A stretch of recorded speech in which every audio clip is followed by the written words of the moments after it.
Nalin po. Si Nalin. Anali? Nalin po. Nalin. Analin, ganun. Nalin. Nalin. Oh, yan po talaga pangalan nyo, Nalin. Yes po. Nali, ganun. Saan? Oh, no? Sa Singapore, no? Nali. Sige po. Okay. Madam Nalin, ilang taon na ho kayo? 43 po. 43. Kagigising mo lang. Ay, hindi. Pahiga. Patulog na. O, pareho lang tayo ng oras dyan sa Singapore, no? Tapos na yung trabaho mo. Karating lang po ng last of day. Aba, galing ho sa gala. Saan po kayo napunta? Oh. Wala. Lucky Plaza ka galing, no? Gumala ka sa Lucky yes. Plaza? Opo. Marami doon minsan mga gigs, maraming tambayan doon, no? Maraming Filipino food, may mga pili ka rin tagay-tagay. Oh, hindi pa ako umiinom. Hindi ka umiinom? Nakikita ko kasi dyan sa Singapore, maraming mga dyan sa Lucky Plaza eh. Tambayan talaga ng mga kapatid natin, no? Marami ba? Marami. Dyan din minsan nagkakasabunutan yung mga magjowa. Nag-aaway-away sa itik, no? Itik yung pinagagawan. Madam, hiwalay ka na sa asawa? Biyuda po. Ay, ilang years na po kayong walang asawa? 3 years na po. 3 years na. Bakit? Bakit doon na matay? Anong sakit? May sakit o si mister mo? Yeah. Anong sakit niya, ma'am? Leptos. Yun nga po, hindi nila pinapansin ho yung leptospirosis, no? Yung iba, okay lang, lumusong sa baha. Saan po ba si mister mo? Saan siya lumusong at nagka-leptospirosis? Saan ho siya lumusong? Lumusong siya sa tubig, ang ita ay nabasa. Saan po, ma'am? Sa baha, ma'am? Lumusong? Sa bukid po siya. Oo, si bukid kasi minsan may mga daga, no? Oo.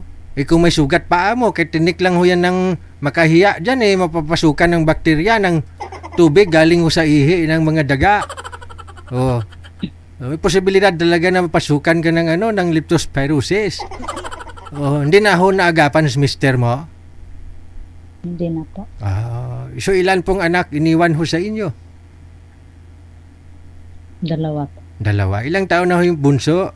Bunso talaga tinatanong ko, siyempre. Para malaman natin kung pwede na sundan. 24 na po yan. 22? 24 yung bunso. 24? Wala ka nang pinapaaral, no? Wala na po. Pwede na mag-asawa.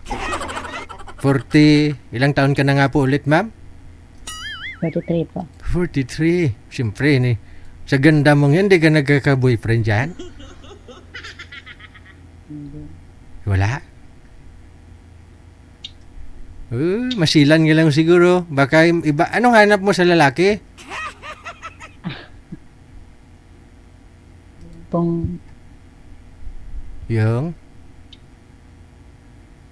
Yung tanggap po ako kung sino. Dapat nasa abroad din, ganun, o may trabaho. Of course naman yung may trabaho. Wala naman. Ako yung mahirap din naman po pag walang trabaho. Kahit walang trabaho, basta may negosyo Ay, parehas na din po yan. Yung kahit nakahilata kayong dalawa, natutulog kayong dalawa, may pera.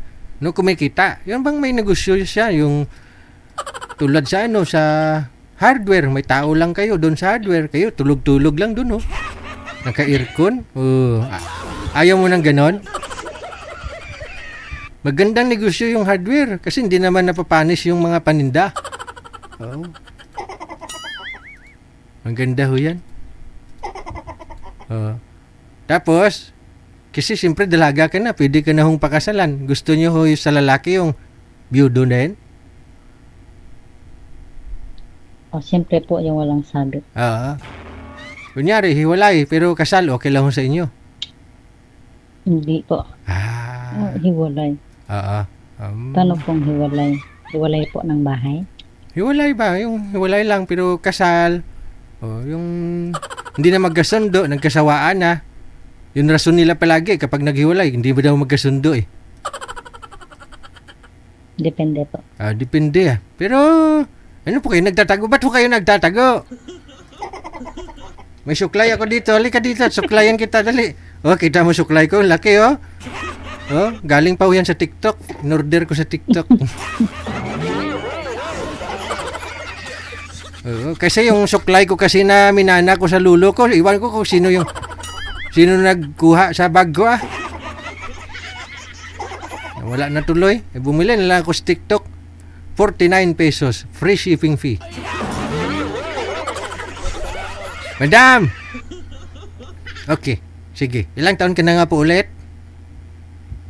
Po si Diggy. 43 po. Sige. Pasensya ka na kasi kalimutin na kasi ako. Okay. Wala ka namang ginagawa. Anytime, tawagan ka po namin, ha? Yeah po. Okay, sige. Mag-ano ka po muna. Mag-relax ka muna, ha? Okay. Saan po kayo dito sa Pilipinas? Isabela po ako. Isabela. Marami ho mga kapatid natin na mga binata dyan ngayon nanonood, ma'am. Standby lang ho, babalik po ako. May bit-bit na ho akong lalaki. Huwag po kayong mahihain. Masyado ho kayong mahihain, no?